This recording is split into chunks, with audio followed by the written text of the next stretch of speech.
As musicians, we're constantly trying to reduce costs and make money. So this episode, I'm going to be sharing 5 tips to reduce costs of being a musician. The very first one, if you're an independent musician, you are a DIY musician, so do as much as possible by yourself. If you can afford someone else to do it, then do that.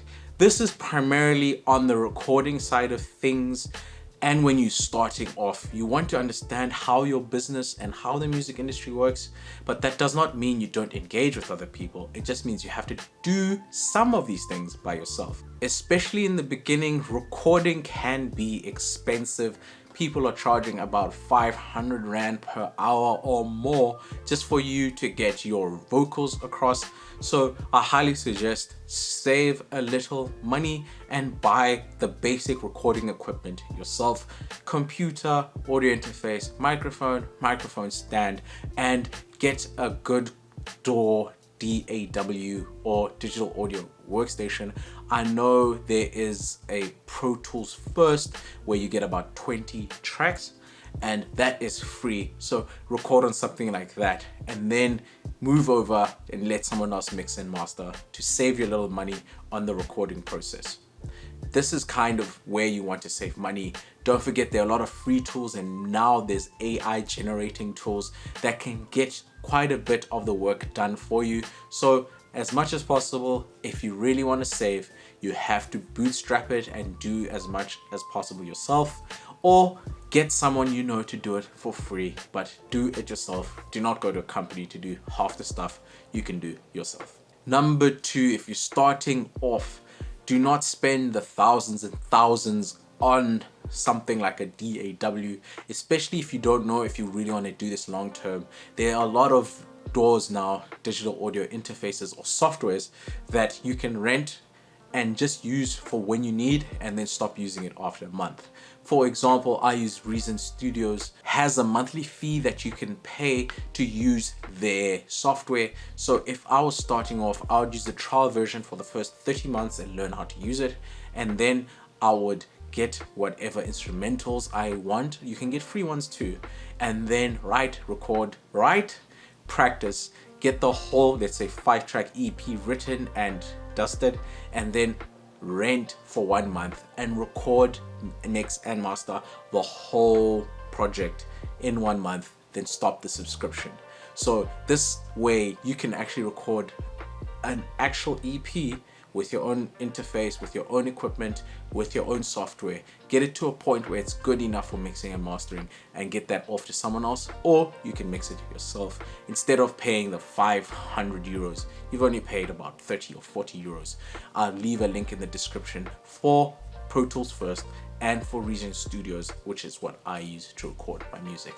Alternatively, you can rent equipment. So if you know you're not in this for long term, go to a producer that you trust, say I want to rent your equipment for a while. If they'd let you, not a lot of people will let you do this, but it's important to say it is an option, and if they want additional money, you don't mind renting them. I know a few producers, I'm one myself, who have more than one microphone, their first microphone and the one they're currently using, or maybe even 3. So if they have a spare one, you can rent their old one and you can record your album or EP. But try rent first before you buy.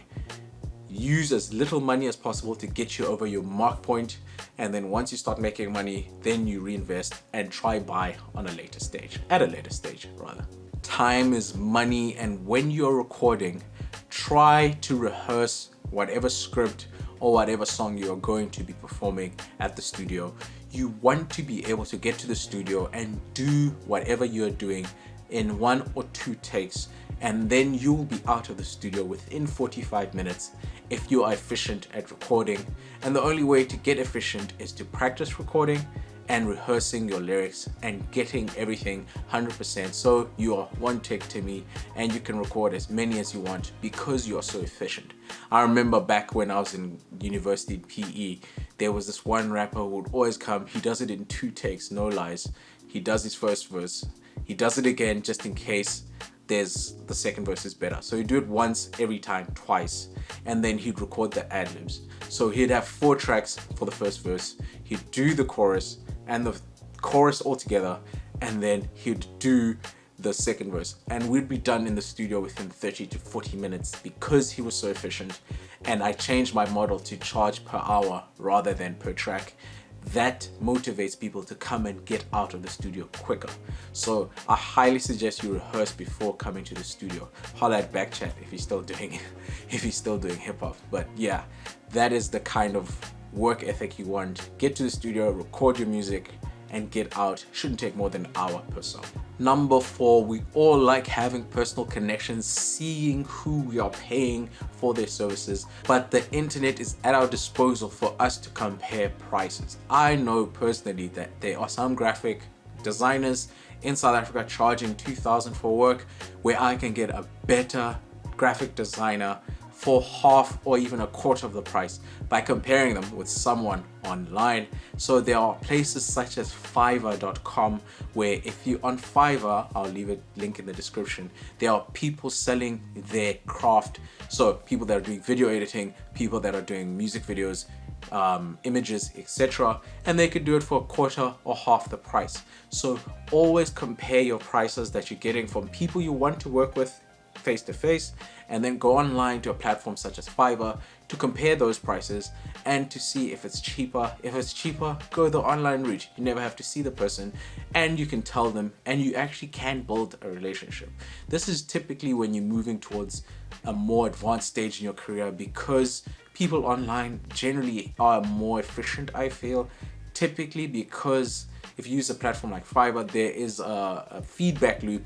If they're doing badly, you can kind of report them. If they're doing good, you can kind of acknowledge them, which is good for them. So they're generally trying to do their best when they're working on a platform such as Fiverr. Eventually, you can move off platform, but I highly suggest always look online at other platforms to see if this option is cheaper, especially if you're getting a service at home and you hear, hey, this is fairly expensive, I wonder if it's cheaper somewhere else. Go straight online and you can compare there. This will save you money in the long run. Number 5, avoid those paid ads and make good content. If you've noticed, my YouTube channel is my primary way of getting content across, and since it's free content, I get leads through YouTube, and people come to me because I make content that is helpful to themselves too. So, and it builds trust. So building a good way of communicating good content for people inherently builds trust. People see your face and they inherently trust you, so they come to you for typical services and other things because they see you as someone who cares somewhat. So you want to replace the paid ads initially, just to get the people to your pages, and then once they start seeing your work, there's a point where you don't need to pay for them to come view because you're giving them value. So replace those paid ads with good content. Nothing wrong with paid ads. You might want to do them when you're launching something, but on a continuous basis, it does become expensive and has become expensive. So lean towards replacing those paid ads with good content consistently and accessibly. But if you want to read more on this kind of content, head over to my website, skillmusicsa.com, and you can get my blog and read this kind of content if you prefer getting information that way.